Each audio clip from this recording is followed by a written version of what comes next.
시골 교회나 섬교회, 작은 교회들을 보면 무료함을 가질 때가 많은데요. 그 이유 중에 하나는요, 변함없는 사람들 때문입니다. 수십 년 동안 같은 사람들과 같은 장소에서 같이 예배를 드리니까 매너리즘에 빠져가지고 신선함이 없는 거예요. 그래서 어떻게 되어지느냐? 새로운 사람이 집안에서, 여러분 보십시오. 손주가 하나 태어나 보십시오. 늘 그 사람들과 같이 살다가 아기가 하나 생기면 조그만 아기 하나 생겼을 뿐인데 전부 바뀌어요. 물건들도 다 위로 올라가고 많은 것들이 바뀝니다.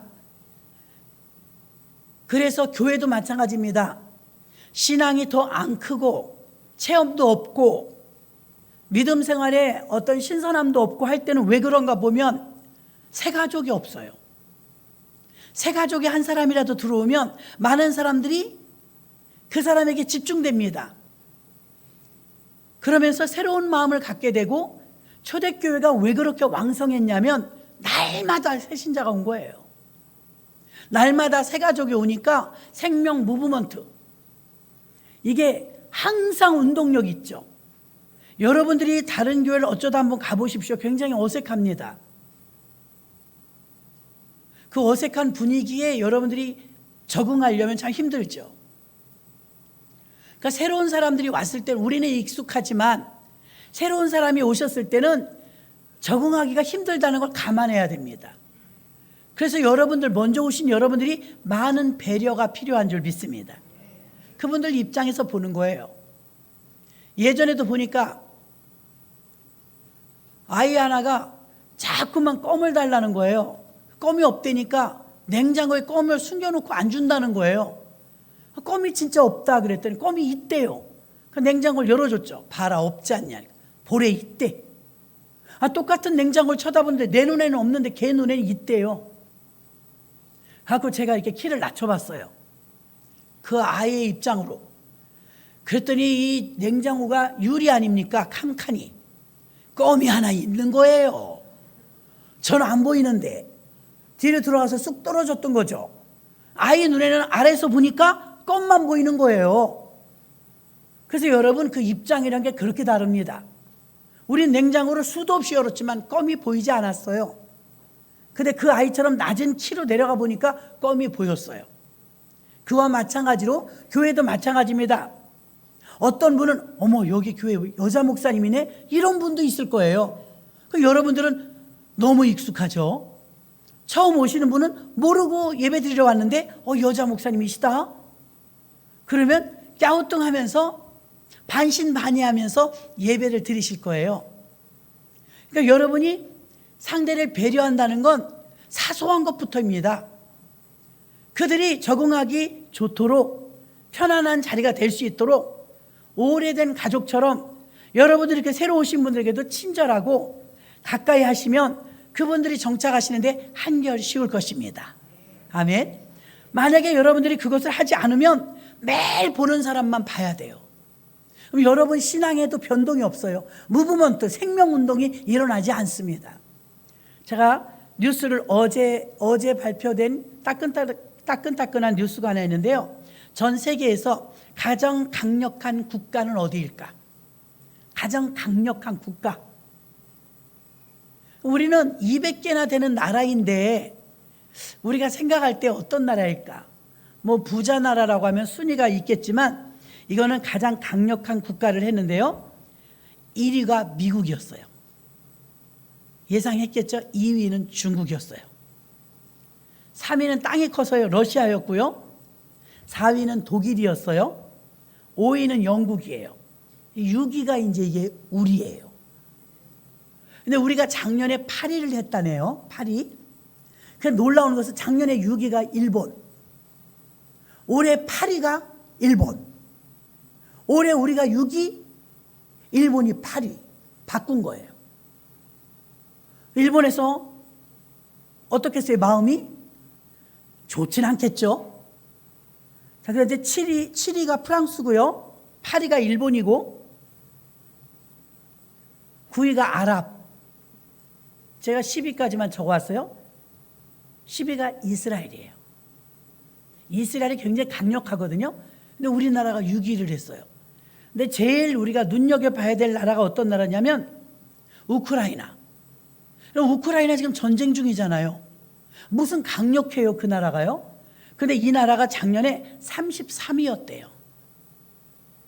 세계에서 가장 강력한 국가 33번째. 올해 14위랍니다. 아이러니한 일이 생겨갖고 러시아가 깜짝 놀랐다는 거예요. 우리한테 지금 엄청나게 곤란을 겪고 있는데 우크라이나가 33위에서 14위로 올라갔다는 거죠. 자, 여러분 바꿔 말해 볼게요. 여러분 믿음은 언제 클까요? 우리나라는 지금 왜 6위를 했는지 아세요? IT 국가래요. 최첨단이래요. 그래서 6위 했어요. 일본은 돈이 많대요. 그래서 8위 했고요. 러시아는 땅이 넓대요. 미국은 세계를 이끌고 있고요. 중국은 인구가 어마어마하고요. 다 이유가 있어요. 강력한 것이. 근데 우리가 프랑스도 제치고 아랍, 이스라엘을 다 제쳤어요. 근데 우리가 지난날 생각해 보니까 대한민국이 가장 성령으로 강력하게 무장됐을 때가요, 부자일 때가 아니에요. 어떤 때냐면 제가 이 우크라이나를 들으면서 생각한 거예요. 우리나라도 마찬가지입니다. 우리나라의 믿음이 가장 상승됐을 때, 가장 파워 있는 기도를 할 때, 기독교가 가장 강력했을 때, 지금 강력한 국가를 꼽았잖아요. 근데 33번째 하던 나라가 14번째로 올라가는데 지금 고난을 겪고 있는 나라거든요. 1년째. 굉장히 힘든 나라거든요. 우리가 기도해주고 있잖아요. 근데 그 나라가 강력한 나라라고 꽁충 뛰어오른 거예요. 우리도 이와 같아요, 여러분. 여러분들 제가 이야기를 다 들어보면요, 등 따숩고 배부를 때 믿음이 크는 사람은 거의 없어요. 오히려 떨어지지, 믿음이. 근데 고난과 환난과 어려움과 문제가 있을 때 그때 믿음이 큽니다. 여러분이 언제 주님을 가장 강력하게 만났어요? 여러분도 마찬가지잖아요. 절규 때, 가장 절박할 때, 그때 우리의 믿음이 쑥쑥 크는 것을 알 수가 있습니다. 우크라이나는 단서 조항에 그런 게 있어요. 만약에 지금 전쟁이 끝난다 할지라도 수십 년은 걸릴 것이다. 회복하는데. 우리나라가 겪어봤잖아요. 수십 년 걸리죠. 그러나 지금 우크라이나라는 이 연약한 나라가 꽁충 점프해서 올라가는 것은 지금 어떻게 나라가 결집력이 있는 거예요. 자, 우리나라는 지금 부자죠. 영향력 있는 나라로는 13위를 했더라고요. 영향력.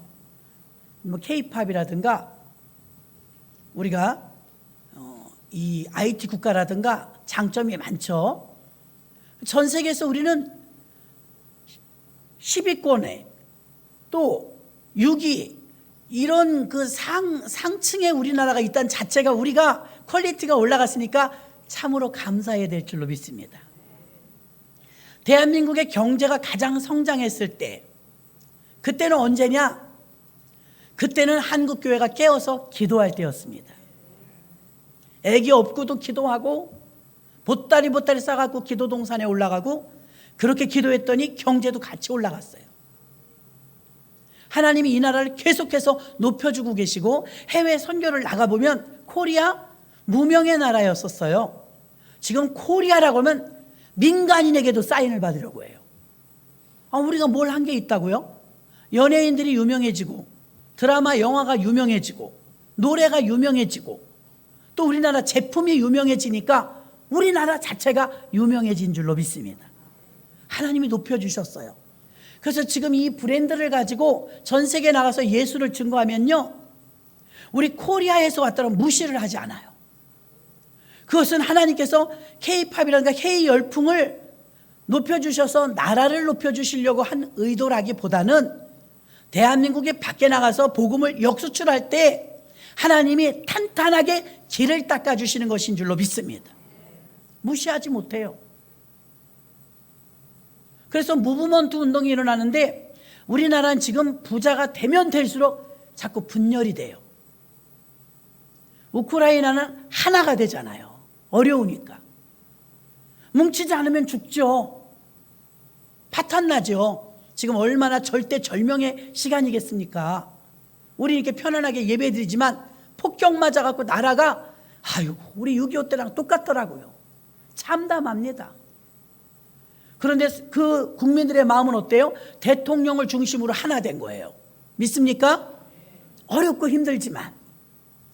근데 우리나라도 어렵고 힘들 때는 뭉치면 산다고 해갖고 하나가 되는데 나라가 점점 반쪽이 나는 거예요. 아니 안 그래도 남북한이 갈라져 가지고서 이거 속상한 나라 아닙니까? 분단을 70년이 넘으니까요. 그거 하나 되게 해달라고 우리의 소원은 통일이라고 하는 게 학교 다닐 때부터 배운 겁니다.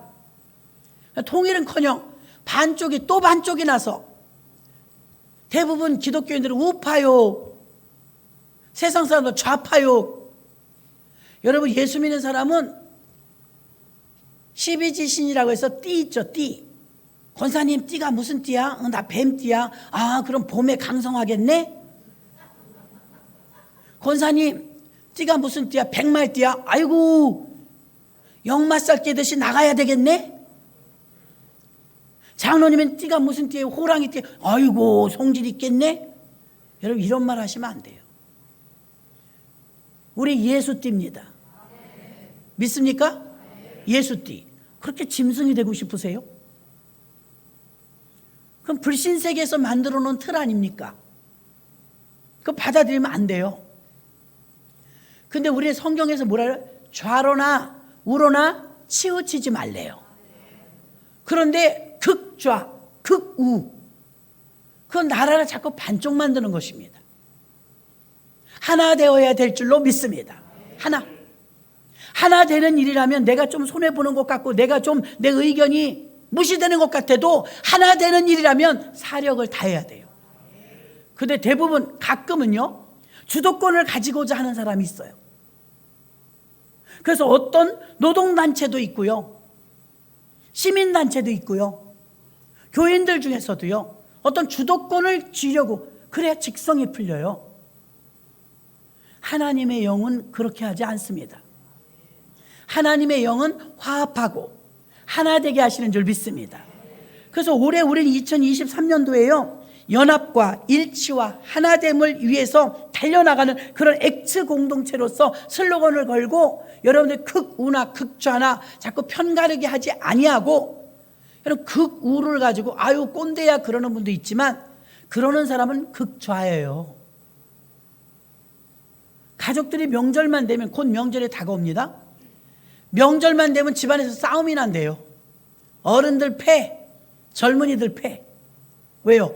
정치 가지고 극좌 극우로 아예 국회의원을 하든지요. 국회의원도 하나도 없는데 왜 그렇게 싸운대요? 성경에서 말씀하신 것은 나라를 사랑하라고 했고 좌로나 우로나 치우치지 말라고 했어요. 어느 나라나 좌익이 있고요 우익이 있어요. 그래서 여러분들 너무 한편으로 쏠리지 마시기를 바랍니다. 하나님이 그렇게 기뻐하지 않아요. 여러분이 잘 아는 요나 보세요. 요나가 극우예요. 극우. 그러니까 그 나라의 애국심이 너무 투철하다 보니까, 애국심이 믿음보다 먼저 아닙니다 여러분. 요나서를 보면요 요나가 극우라는 걸 어떻게 아느냐,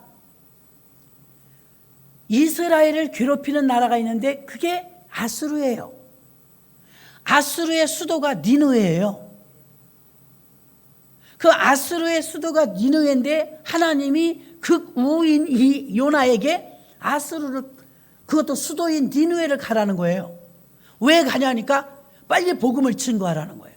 안 그러면 멸망당한다는 거예요. 멸망당해야지 요나 생각이에요. 내버려 두면 되겠네, 멸망당하게. 자기 생각이죠. 극우에 편한 사람들의 생각이죠. 하나님 생각은 아니잖아요. 하나님은 어땠어요? 내가 이 12만 명이나 되는 이 니느웨 성에 사는 사람들을 아끼는 것이 당연하지 않겠느냐 하셨어요. 북한 사람도 하나님은 사랑하시고, 러시아 사람도 사랑하시고, 우크라이나도 정말 애잔한 마음으로 사랑하실 거예요. 그러면 어떻게 해서든지 평화적인 통일이 와서 전쟁이 종식되게 기도해야지, 누가 이겨라가 아니라 평화를 위해서 전쟁한다고 거짓말입니다. 전쟁하는 나라치고 고달프지 않은 나라 어디 있어요? 우리 겪어봤잖아요. 그 전쟁의 상처가 지금 70년이 지나도 아물질 않잖아요. 전쟁은 진 쪽도 이긴 쪽도 다 피해입니다. 피해. 저는 그 기도 많이 해요. 피 흘림 없이 전쟁 없이 통일되게 해달라고. 그런 방법은 복음적인 통일밖에 없어요. 이념과 사상이 너무 오래 찌들어 갔고요. 통일돼도 통일 비용이 만만찮대요. 그리고 너무 오랫동안 떨어져 살아서 한 민족이긴 한데 생활 습관이나 문화가 너무 달라요. 의견이 안 맞는단 말입니다. 우리 국민하고 북한하고. 그래서 여러분, 교회 안에는 다양한 사람들이 오시잖아요. 가난한 사람도 오시고 노인도 오시고, 지역적으로 봤을 때 고향이 같아요. 학교가 같아요. 빈부격차가 같아요. 우리 다 틀려요. 근데 우리가 수요일마다 오셔서 기쁘게 예배드리고 함께 식사하고 행복하거든요. 어떻게 그렇게 하나가 될 수 있어요? 바로 십자가 예수 때문입니다. 예수가 아니면 우리도 다 안 맞아요.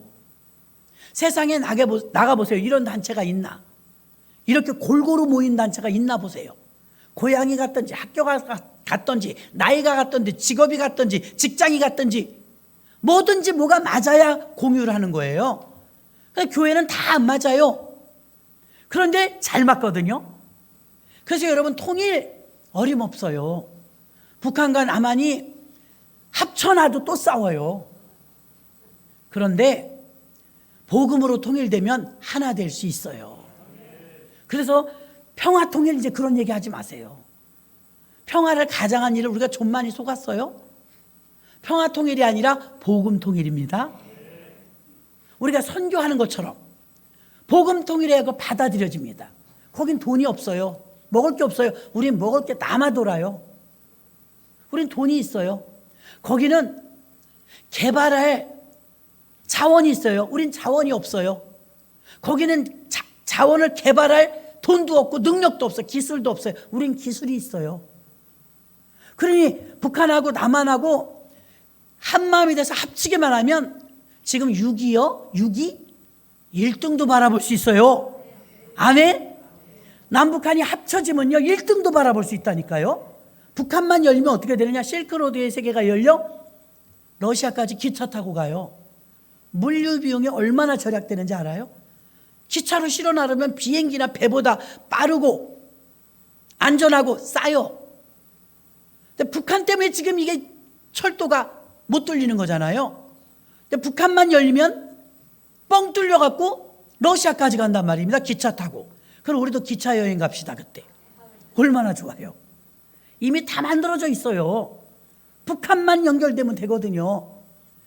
근데 북한에 그 아저씨가, 젊은 아저씨가 엉켜지고 안 나요.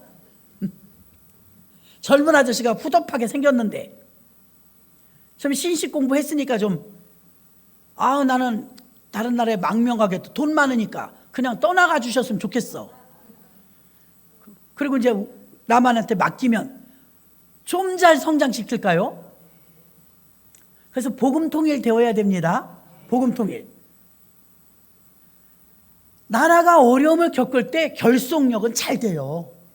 근데 부강해지면 다 자기가 잘났대요. 여당은 야당 탓하고 야당은 여당 탓하고,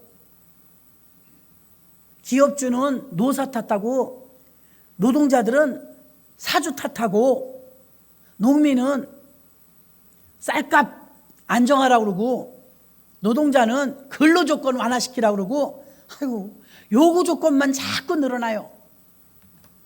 그런데 나라가 위기를 겪잖아요. 요구 조건이 다 잠들어져요. 그걸 어떻게 해서든 나라 지키려고 우리나라도 그러지 않았습니까? 민간인들이 막 독립운동하고 목숨 바쳐가면서. 그때 어찌 2개, 3개 갈라질 수 있겠어요? 일단은 어디에 하나로 뭉쳐져요? 나라를 구하고 보자. 나라를 살리고 보자. 지금 우크라이나도 그러고 있을 것입니다. 하나님의 가장 기뻐하시는 교회는요, 하나 되는 교회예요. 연합되는 교회예요. 잘난 사람이 많은 교회, 여러분 입에 담기도 죄송하지만 대한민국에서 가장 학벌이 높은 교회가 강남의 소망교회예요. 90% 이상의 대졸자입니다. 학벌이 굉장히 높아요. 그렇게 대단한 교회에서, 대통령을 배출한 교회에서 그렇게 잘나게 배운 양반들이 예배 중에 담임 목사님 멱살을 짚고 내려간 적이 있어요. 하나님이 두렵다면 그렇게 할 수 없습니다. 잘난 거죠. 목소리가 자꾸 커지는 거예요.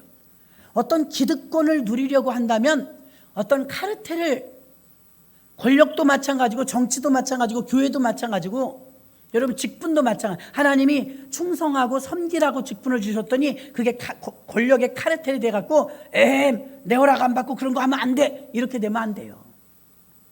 저부터 납작 엎드려 내려놔야 될 줄로 믿습니다. 그래야 하나 되는 거예요. 교회가 무브먼트 운동이 일어나는 교회는요, 정체성도 분명해요. 내가 누구인지, 교회가 뭘 하는 곳인지. 그러나 정체성이 분명한 성도는 적극적으로 사명을 감당합니다.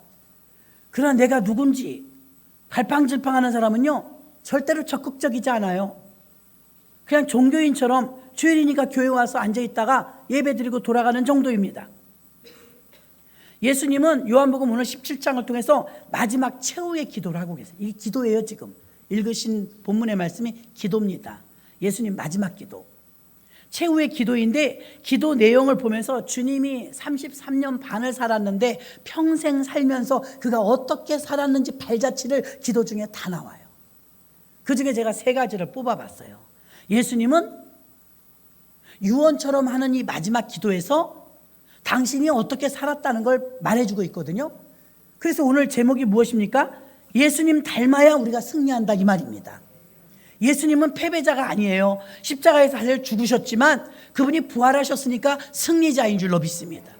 그리고 우리가 패배자가 안 되려면 승리자가 돼야 되는데, 승리자가 되려면 예수님처럼 닮아야 돼요. 예수님은 어떻게 하셨을까? 이 기도를 통해서 우리가 오늘 배워보시기를 바랍니다. 어떻게 했느냐? 첫 번째, 예수님은 하나님을 영화롭게 했어요. 1절에 보니까 예수께서 이 말씀을 하시고 눈을 들어 하늘을 우러러 이르시되, 아버지여, 때가 이르렀사오니 아들을 영화롭게 하사 아들로 아버지를 영화롭게 하게 하옵소서. 아들은 예수님 자신이에요. 내가 하나님을 영화롭게 하게 하옵소서, 이렇게 했죠. 4절은 어때요? 아버지께서 내게 하라고 주신 일을 내가 이루어 아버지를 이 세상에서 영화롭게 하였사오니, 하나님이 내게 주신 사명을 내가 감당했더니 하나님이 영화로워지셨다, 이 말이에요. 5절, 아버지여, 창세전에 내가 아버지와 함께 가졌던 영화로서, 이 땅에 내려오기 전에 영화의 단계에 있었던 거예요. 예수님이 지금도 아버지와 함께 나를 영화롭게 하옵소서. 그러니까 천국에서 있을 때 이 땅에 사명 가지고 내려오기 전에 그때 가졌던 영화를 그대로 이루어지고 있다, 이 말입니다. 그래서 예수님은 어떻게 사셨느냐? 하나님을 영화롭게 하기 위해 살았어요. 초등학교 1학년, 2학년만 돼도요, 물어보면 다 알아요. 너 엄마 아빠 속 썩이려면 어떻게 하면 돼? 막 어질러요. 어떤 애는 말 안 들어요. 어떤 애는 밥 안 먹어요. 어떤 애는 숙제 안 해요. 근데 어떤 애가 하는 말이 제가 딱 꽂혔어요. 목사님, 아파버려요, 이제. 어우, 대단한 아이예요. 엄마 속 썩이려면 자기가 아파버리면 된대. 이야, 너 어떻게 그걸 알았어? 내가 아프면 엄마가 막 속상해했어요, 이래. 걔는 참 관찰력이 좋아요. 마찬가지예요. 거기다 여러분이 막 금식하잖아요. 신년초에 우리가 무조건 하루 이상 금식하잖아요. 신년 축복 기도 중에 그 기간 중에 하루 혹은 한 끼, 어떤 분은 3일 금식해요. 금식을 해보면 힘이 없어요. 그래갖고 제가 아는 어떤 집사님은 신학교 다니면서 금식 3일 하는데 남편이 암이었어요. 오늘 내일 하는데 금식을 이제 하는 거야.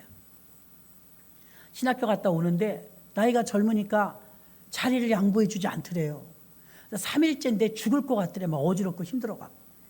갖고 이제 이 기둥이 있죠. 그걸 붙들고 막 이제 거기에 의지하고 매달려 있는 거예요. 금식하니까 힘들어서. 근데 그때 그런 생각이 들더래요. 주님, 걸어야 되는데 힘들어요. 근데 그때 무슨 생각이 드냐면, 만약에 지금 내게 강도가 와서 칼을 목에다 들이대면서 있는 거 다 내놔! 그러면 난 어떡할까? 자기가 거침없이 이렇게 나왔대요. 다 가져. 맘대로 해. 그럴 것 같더래요. 그만큼 힘이 없으니까, 싸울 힘도 없고 버틸 힘도 없으니까 맘대로 해. 그럴 것 같다고 저한테 얘기를 해줘갖고 배꼽을 잡고 웃었거든요. 밥 먹으니까 도로 내가 싸워볼 것 같더래. 밥을 안 먹고 굶으니까 여기다 칼이 들어왔는데도 맘대로 해. 그렇게 되더래요. 자, 하나님이 우리가 식음을 전폐하면 누가 속상하냐면 아버지가 속상해. 막 애가 다른 거예요. 그래서 우리가 아이들을 길러볼 때 되게 감기 몸살 앓거나 해서 코로나 걸리고 아프면 어떻게 뭐 먹을래? 그 옛날엔 바나나가 비쌌어요. 바나나 사달라는 소리 못합니다. 아플 땐 해요. 아플 땐. 엄마가 막 뭐 먹고 싶냐 그러면 엄마 수준에서는 부침개 이러면 좋겠는데 바나나 그래. 옛날에 바나나가 비쌉니다. 그 바나나도 사줘요. 아플 때는. 왜? 밥을 못 먹으니까. 죽을 먹이든 뭘 먹이든 먹여야 되니까. 그래서 막 바나나 비싼 것도 막 사줍니다. 딸기도 막 사줍니다. 요즘 아이들은 흔해서 그걸 몰라요. 옛날에 먹을 게 귀했으니까요. 하나님도 마찬가지예요, 여러분. 왜 이사야에서 그렇게 말씀했을까요? 나의 기뻐하는 금식은 흉악의 결박을 끌어주며,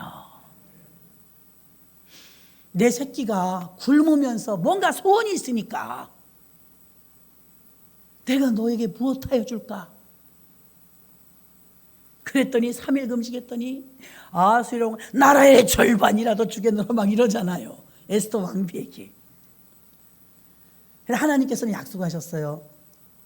네 힘으로 안 되는 거, 기가 막힌 이 흉악의 결박, 내가 이걸 끌어주마. 어떨 때요? 나의 기뻐하는 금식을 드릴 때. 아멘. 그래서 예수님께서도요, 우리가 막 금식하면서 기도하면서 입술로 막 범죄하지 않으면서 하나님만 매달리면 하나님이 안 해주실 수가 없는 거예요. 자식이니까. 예수님은 하나님께 영광 돌리는 삶을 살기 위해서 하나님을 영화롭게 했으며 자신도 영화로웠고 또 하나님의 영광을 위해서 살았고, 더 나아가서는 사명을 위해서 사는데요, 로마서 1장 21절 보니까 하나님을 알되 하나님으로 영화롭게 아니하며 감사하지도 아니하며, 그럼 어떻게 되냐? 그 생각이 허망하여지며 미련한 마음에 어두워진다. 허해진다는 거예요. 미련해진다는 거예요. 지혜가 없다는 거예요. 어떻게 할 때요? 하나님을 영화롭게 하지 않으면. 여러분이 이렇게 예배를 드리는 모습은요, 하나님께 영광 드리는 모습입니다. 하나님께 우리가 영광 돌리면서 산다고 하지만 구체적으로 영광 돌리는 그 1순위가 예배입니다. 예배를 통해서 하나님께 영광 돌리고 하나님은 기뻐 받으시는 거예요. 그런데 이렇게 예배 드리지 않고 하나님께 영광 돌리지 않으면 어떠냐? 허탈한 마음과 허망함에 사로잡혀서 미련한 일을 한다, 이 말입니다. 두 번째, 예수님은 어떻게 사명을 감당했느냐? 첫째는 하나님을 영화롭게 했다면 두 번째는 목숨을 걸고 사명을 감당하셨습니다. 목숨을 걸고 사명을 감당하셨어요. 4절, 아버지께서 내게 하라고 주신 일을 내가 이루어 아버지를 이 세상에서 영화롭게 하였사오니, 아버지께서 내게 하라고 주신 일, 그게 뭘까요? 아버지께서 내게 하라고 주신 일은 죽으러 오신 거예요. 온 인류를 구원하기 위해서 네가 대신 죽어야 되겠다, 십자가에 달려 죽으시는 건데 그게 쉽지 않았어요. 여러분, 말로는 쉬워요. 그런데 겟세마네 동산에서 기도하시는 모습이 나옵니다. 누가복음 22장 41절부터 44절, 저희를 떠나 돌 덜진 만큼 가서 무릎을 꿇고 기도하여 가라사대, 아버지여, 만일 아버지의 뜻이거든 이 잔을 내게서 옮기시옵소서. 그러나 내 원대로 마옵시고 아버지의 원대로 되기를 원하나이다 하시니, 사자가 하늘로부터 예수께 나타나 힘을 돕더라. 예수께서 힘쓰고 애써 더욱 간절히 기도하시니 땀이 땅에 떨어지는 핏방울 같이 되더라. 아멘. 어떻게 하면 몸에서 핏방울이 나올까? 의학자들이 연구하니까요, 극도의 이 충격, 쓰나미와 같은 이 아픔을 겪을 때 사람 몸의 모세혈관이 파열된대요. 핏줄이 다 터져버리는 거예요. 그래서 눈에서 터지면 피눈물이 나는 거고, 몸에서 터지면 땀방울이 핏방울이 되는 거예요. 이거는 사람이 견딜 수 없는 기아와 갈증과 고통 속에서 수도 없이 졸도하면서 이런 게 생기는 거예요. 근데 얼마나 이 겟세마네 동산에서 간절하고 절박하게 기도하셨냐면 모세혈관이 파열됐어요. 극렬하게 기도하신 거죠. 그러니까 예수님도 이 십자가에서 죽는 거는 정말 피하고 싶었던 거예요. 인간이 고안해낸 사형법 가운데 가장 잔인한 방법이에요. 그는 단두대에서, 바울은 단두대에서 사형을 당했거든요. 그럼 칼이 뚝 내려와서 목을 쳐요. 그 고통은 짧아요. 근데 십자가형이 왜 잔인하냐면 장정 남자는요 그냥 내버려두면 일주일도 버틴답니다. 일주일. 건강한 남자는요 십자가에 매달려서 안 죽고 일주일을 버틴대요. 그럼 얼마나 심각하냐면 대 위에 올라 있으니까 높아요. 그럼 누가 지나가냐면 까마귀가 지나가면서 눈을 파먹는데, 그걸 손이 매어 있으니까 못 쫓는 거예요. 눈을 파먹어. 견디겠어요? 그리고 강렬한 떼약빛에 의해서 기아와 갈증으로 수도 없이 졸도한대요. 십자가형이 너무 잔인한 형이에요. 그런데 법이 어떤 법이 있었냐면 유대인들은요 안식일을 귀중하게 여기잖아요.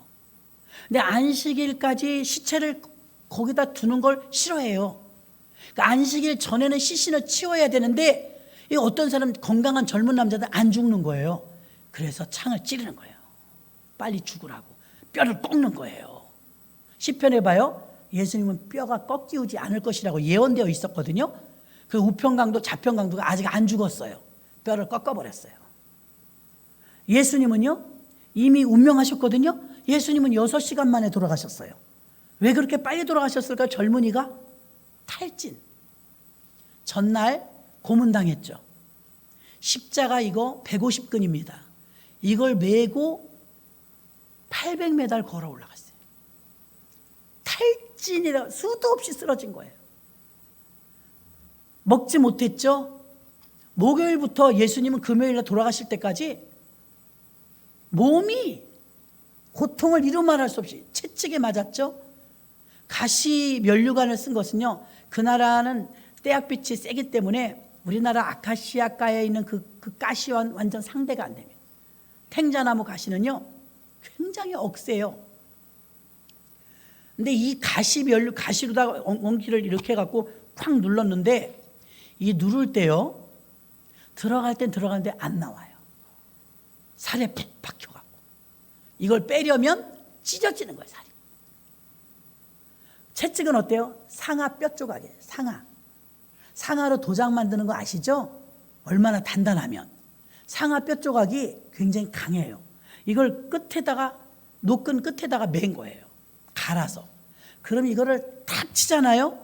그럼 이게 살에 꽂히면 그냥은 안 빠져요. 살을 뜯어내야 빠져요. 근데 이 로마 병정들이 어떻게 했어요? 찰싹 때리면서 딱 잡아다니잖아요. 그럼 살점이 떨어지지 않고는 이 채찍이 나오질 않아요. 박혀서. 그러니까 예수님이 당한 고통은 여러분 상상을 할 수가 없어요. 그걸 아니까 예수님 이 잔을 내게서 옮겨주옵소서. 그렇게 간절히 기도했던 건데 예수님의 기도는 모범적이에요.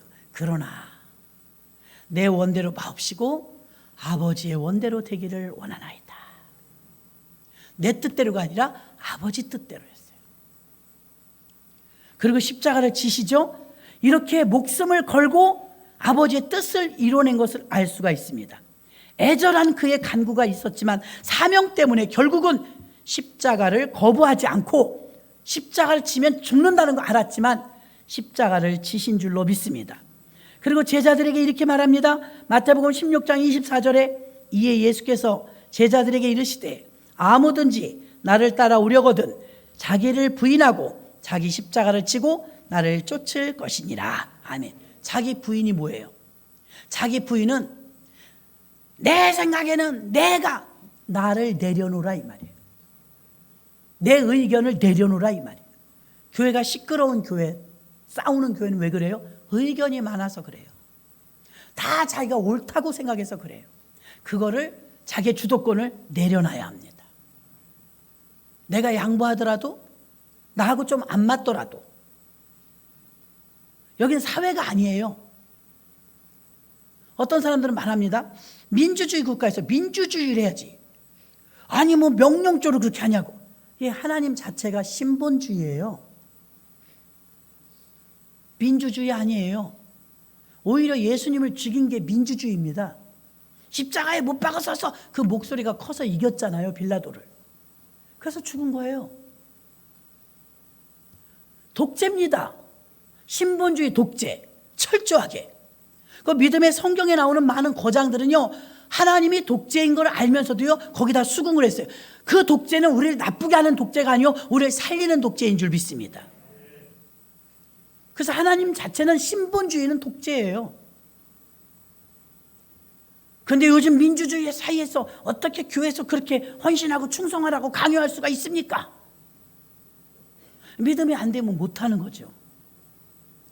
그러면 교회 일이 많다 그러면 교회에서 지게를 지고 나무를 베우겠어요? 나락을 해갖고 탁탁 털어서 쌀을 갖고 오겠어요?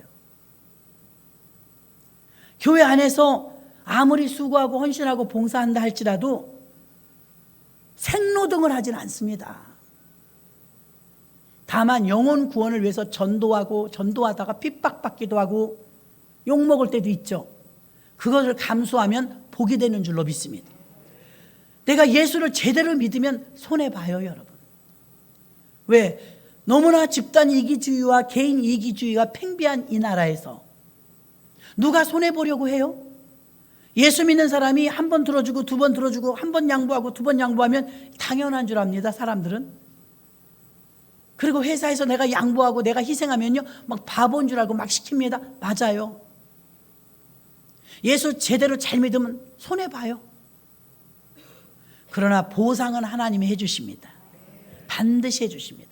예수의 이름으로 인내했고, 예수의 이름으로 헌신했고, 예수의 이름으로 희생했고, 예수의 이름으로 손해봤다면 걱정하지 마십시오. 하나님이 복을 채워주시는 줄로 믿습니다. 십자가를 지는 것은 희생이었으며 십자가를 지는 것은 하나님의 명령이었습니다.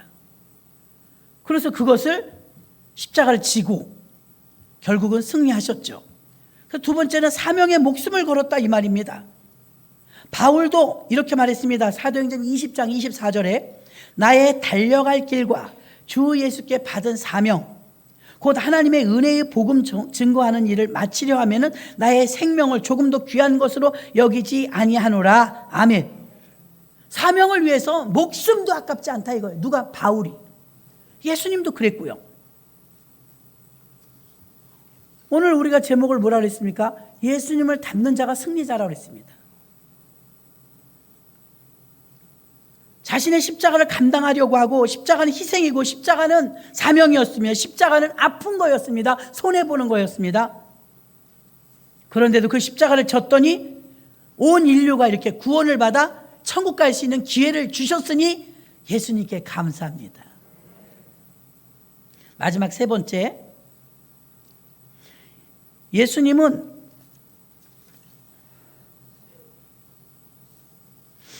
모든 것이 아버지 것이라고 맡긴 자의 삶을 살았습니다. 7절 봅니다. 지금 그들은 아버지께서 내게 주신 것이 다 아버지께로부터 온 것인 줄 알았노라. 아멘. 그들은 아버지께서 내게 주신 것이 다 아버지께로부터 온 것인 줄 알았나이다. 아멘.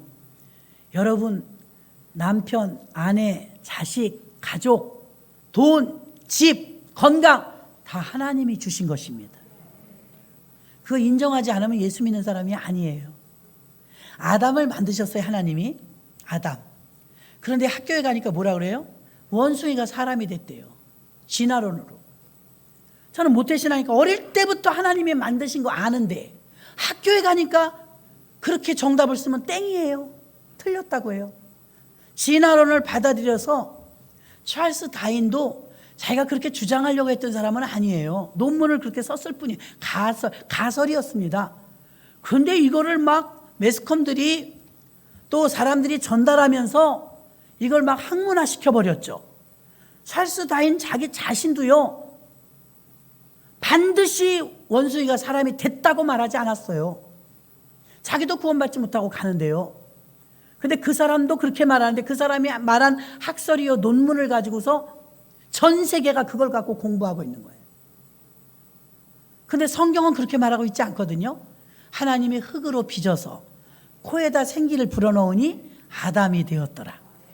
아담이 잠들었을 때 갈비뼈를 하나 뽑아서 흙을 또 거기에 붙여가지고 여자를 만들었으니 아담이 말하기에 이는 내 뼈 중에 뼈요 내 살 중에 살이로다 하면서 그의 이름을 붙여줬는데 하와라 하였더라. 우리는 근원을 알아요. 하나님이 사람을 만들었고 하나님이 여자를 남편에게 주느라고 갈비뼈를 뽑아서 만들었기 때문에 모든 것이 하나님이 주신 것입니다. 진짜 예수를 잘 믿는 사람은요, 다 하나님 것이라고 고백하게 됩니다. 자식도 내 자식인 줄 알았는데 하나님 자식이었어요. 내 건강도 내 건 줄 알았는데 하나님이 주신 것이었어요. 내 지갑의 돈도 내 건 줄 알았는데 하나님이 주신 것이었어요. 이것을 믿으십니까? 이게 안 믿어지면 믿음 달라고 기도하시기 바랍니다. 당연한 것 아닙니다. 마이크 하나, 이런 과학 교재 하나 사람이 다 만들었잖아요. 내가 여러분 내가 자고 났더니요 저절로 얘가 생겼어요. 믿겠어요? 여러분 이게 저절로 생겼어요. 믿겠냐고요? 에이, 목사님 누가 갖다 놨겠죠. 목사님이 못 보셨겠죠. 누군가 여기다 갖다 놨겠죠. 그렇게 말씀하실 거 아니에요? 진짜로 하나님이 만들으셨다고 그러는데 사람들은 말해요. 저절로 생겼다고. 지구도 저절로 생기고 해와 달과 별도 저절로 생겼대. 여러분 그거 믿을 수가 있어요? 어떻게 저절로 생겨요? 그럼 그 다음부터는 왜 저절로 아무것도 안 생겨요? 다 하나님이 만드셨습니다. 그래서 예수님은 그대로 사는 거예요. 다 아버지 것이로소이다. 진짜 믿음 좋은 분들은요 다 아버지 것이로소이다. 이렇게 삽니다. 예수님은 그렇게 사셨어요. 너무나 위대한 기도입니다. 이런 깊이 있는 기도를 어찌할 수가 있단 말입니까? 다 아버지께로부터 왔습니다 하는 것입니다. 예수님은 교회를 반석에 세운다고 말씀하셨고 마태복음 16장 18절에서 또 내가 내게 이르노니 너는 베드로라. 내가 이 반석에 내 교회를 세우리니 음부의 권세가 이기지 못하리라. 예, 저가 개척을 할 때 21년 전에요. 새 집인가 단합해서 개척을 했어요. 그럼 목사님과 세 가정이 교회를 세운 건가요? 저희들이 세 가정이 쓰임 받았어도 교회를 세우신 분은 예수님이십니다. 18절에 말했죠. 내가 이 반석에 내 교회를 세울. 교회는 주인이 정해졌어요. 그 주인은 예수님이십니다. 누구를 통해서 선교사님을 통해서 교회를 세우든 권사님을 통해서 기도원을 세우든 목사님을 통해서 교회를 세우든 어떤 한 사람이 돈이 많아서 돈을 많이 주고 교회를 지었든 전부 주님이 세운 교회입니다. 전부 내가 헌금 얼마 했는데 이래서 교회가 시끄러워지는 거예요. 교회는 주님이 주인이시고 주님이 세우신 것입니다. 그래서 예수님께서 권리 주장을 하시는 거예요. 이 교회는 내 교회다. 디모데전서 3장 15절에도 만일 내가 지체하면 너로 하나님의 집에서 어떻게 행하여야 할 것을 알게 하려 함이니, 여러분을 말하는 거예요. 뭘 해야 되는지. 이 집은 교회입니다. 살아계신 하나님의 교회요 진리의 기둥과 터니라. 하나님의 집이라잖아요. 하나님이 주인이라잖아요. 여러분 아파트에 몇 동 몇 호 사시지요? 그럼 제가 104동 103호를 살았다 칩시다. 목사님 어디 살아요? 목사님 집은 어디예요? 예, 아무개 아파트 104동 103호예요. 그렇군요. 104동 103호가 주인이 아니에요. 104동 103호에 사는 내가 주인이지. 그렇죠, 여러분? 여러분이 사는 집도 마찬가지. 집이 주인이 아니에요. 교회도 마찬가지입니다. 교회의 주인이 아버지세요. 교회의 주인이 예수님이세요. 근데 어떤 장로가, 어떤 목사가 내 교회라고 말합니까? 그럴 수 없어요. 내 교회죠. 내가 헌금을 얼마나 했는데. 아니라니까요. 혼자 다 돈을 내서 지었어도 주님의 교회입니다. 그 기본적인 걸 알아야 여러분 시험이 들지 않아요. 교회는 사람이 주인이 아니라, 사람이 세운 게 아니라 아버지가 세우셨고 아버지의 주권 안에 세워진 교회고 주님이 주인인 줄로 믿습니다. 내 것이라고 주장하는 시대에는 아버지 것이라고 고백할 수 있는 이 사람들이, 이 세상 사람들 다 내 거, 내 거. 애기들은 가르쳐주지 않아도요, 조금만 크잖아요, 욕심이 막 있어요. 과자 있는데 하나 더 가지려고 하고요, 뺏기면 막 울고요. 우리는 안 그런가요?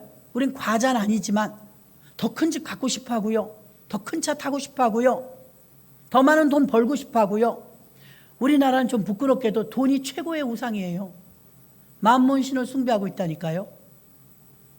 인생에 가장 중요한 게 뭐냐고 물어보니까 우리나라 사람들은 그랬다잖아요. 돈이라고. 돈이 최고래요. 그것도 내려놔야 합니다. 돈이 최고가 아니죠.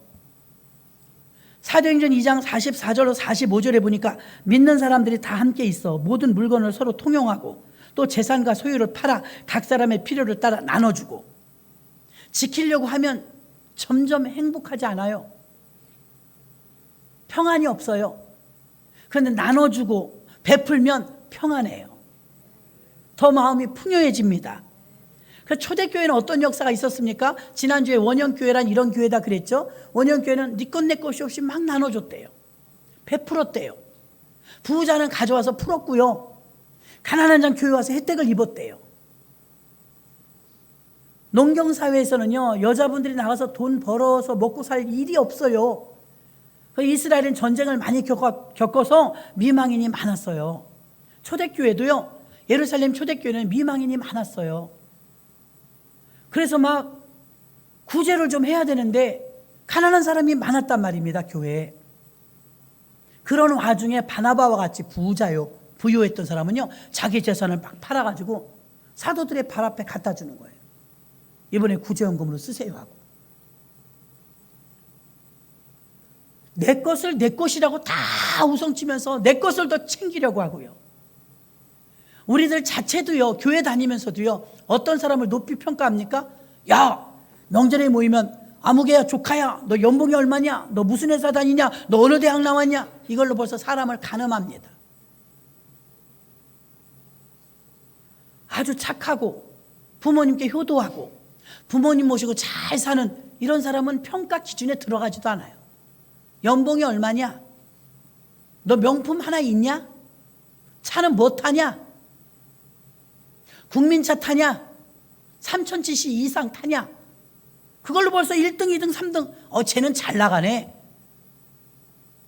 여러분, 우리 예수 믿는 사람들마저도 물질의 기준으로 그렇게 잣대를 들이댄다면, 나는 제일 많이 들은 소리가요, 여러분 중에 교회 오시면 가장 부러워하는 게 여기 앉아있는 청소년들이에요. 제가 제일 많이 들은 소리예요. 목사님, 우리 아이는 언제 저 성가대에 앉죠? 너무 부러워요. 성가대에 있는 아이들. 아니, 어른들도 부럽지만 제가 말하는 건 지금 자녀를 말하는 거예요. 자녀. 어른들도 귀하지만 성가대 아무나 앉는 게 아니거든요. 성가대에 있는 걸 얼마나 부러워하는지 제가 제일 많이 들은 소리입니다. 그런데 이 가치 기준을 밖에 나가면 학력평가 기준이 안 들어갑니다. 세상에서 인정해 주나요? 인정 안 해줘요. 교회에서는 인정해 주죠. 근데 교인들마저도, 세속적인 교인들과 세속적인 교회는, 벌써 타일교회로 간 교회들은요, 인정해 주지 않아요. 너 아무리 성가대 해도 좋지만 공부를 잘해야지. 너 아무리 교회 잘 나가는 것도 좋지만 취업을 잘해야지. 다 평가가 거기에 돼 있어요. 교인들마저도. 얼마나 그가 하나님 앞에 사랑받고 있으며 하나님께 쓰임받고 있으며 하나님이 얼마나 사랑하는지가 더 존귀한 것입니다. 서울대 나와서 의사 되고 박사 되고 판사 되고 검사 됐는데 교회에 안 다니면 자랑하지 마세요. 무슨 유익이 있어요? 어쨌다는 거예요. 자기가 돈을 번다고 연봉이 많다고 헌금을 할 거예요? 선교를 할 거예요? 안 합니다. 자랑만 하잖아요. 아무 유익이 없어요. 주님 사역에는 티끌 하나도 상급이 없어요. 월급 100만 원을 받아도요, 꼬박꼬박 11조 생활하면서 주일마다 예배 드리면서 1,000원이 됐든 10,000원이 됐든 헌금 한 장씩 드리면서 찬양단도 쓰고 봉사헌신도 한다면 알알이 다 여러분 집에서 똑같이 설거지를 해도요, 산더미 같은 설거지를 싸놓고 해도 상급 없습니다. 힘만 들지. 그냥 내 식구들을 위해서 하는 거예요. 똑같은 설거지인데 교회 주방에서 하면 상급이 됩니다. 이 땅에서는 인정해 주지 않는지 모르지만 하나님 나라에서는 다 기록하고 있습니다. 하나님께 쓰임받는 거 자랑하셔야지. 우리 아들, 우리 딸, 우리 손주 서울대 나왔다고. 난 그렇게 말하는 권사님들 보면요, 그래서요. 그게 뭐요? 그가 서울대 나온 거고 연봉 많은 거 나하고 무슨 상관이에요? 주님 일에 한 톨도 쓰임받지 못하고 바빠서 교회 못 나온다면 돈 많이 버는 거 자랑하지 마세요. 성가대석에 서서 매주 주님 앞에 남보다 일찍 와서 하나님께 영광 올릴 일을 귀한 일로 알고 우선순위에 그의 삶 속에 두고 있다면 그는 존귀한 자입니다. 여러분처럼 앉아 계신데 이 자리에 와서 예배드리는 일을 가장 귀한 일로 여기고 주일 아침에 가장 중요한 일로 여기고 사활을 걸면서 무슨 일이 있어도 주일 안 빠지려고 목숨 걸듯이 예배에 사력을 다한다면 존귀한 자입니다. 왜 그 상이 얼마나 그 하나님이 영광 받으시고 여러분을 어여삐 보시는 줄로 믿습니다. 그래서 교회 안에서는요, 사명을 위해서 사는 사람이 많아졌을 때 그 교회가 정말 진정한 가치 있는 교회인 줄로 믿습니다. 예수님이 세우기 원하시는 교회는요, 모든 것이 하나님임을 고백하는 신앙입니다. 또 내게 있는 모든 것이 주인이 하나님이라는 걸 인정하는 것입니다. 나뿐만이 아니라 우리 모두가 그런 마음이 되는 걸 원하는 그런 마음이 되어야 될 줄로 믿습니다. 예수님은 지금 마지막 세 번째, 내게 있는 것은 다 주님 것입니다. 올 한 해 마지막 연말에 갈 때까지 그런 거 하나라도 한번 각오해 보세요. 하나님, 올해는 좀 욕심을 좀 내려놓고 살게 해주세요. 지금보다 조금 욕심을 좀 내려놨어. 좀 더 자유하게 살게 해주세요. 예수만 바라보면서 살면 얼마나 좋을까요? 아둥바둥하면서 막 머리가 터지도록 싸워가면서 경쟁사회에서 안 누락되지 않으려고 막 몸부림을 더 비참해집니다. 나는 예수님이 좋습니다. 주님 감사합니다. 영국 황제 루이스가 부럽지 않다고 노래 불렀던 물레방앗 간 할아버지처럼 예수가 채워지면 든든한 것입니다. 말씀을 정리하겠습니다. 우리가 예수님을 닮으면 승리자가 되는데 어떻게 해야 그렇게 되느냐? 예수님은 하나님을 영화롭게 했습니다. 예수님은 사명을 위해서 목숨을 바쳤습니다. 예수님은 아버지 것이라고 다 고백했습니다. 우리는 주머니 있는 거 우리 거예요. 다 아버지 것입니다. 아버지가 주셔서 쓸 수 있는 거고, 주셔서 건강 있는 거고, 주셔서 여러분이 믿음 주셔서 이 자리에 있는 줄로 믿습니다. 그러므로 여러분들 다 이게 다 하나님께로부터 왔습니다. 모든 것이 주님 것입니다. 이런 고백의 자들 되시기를 주의 이름으로 축원합니다. 하나님 아버지 감사합니다. 모든 것이 주께로부터 왔습니다.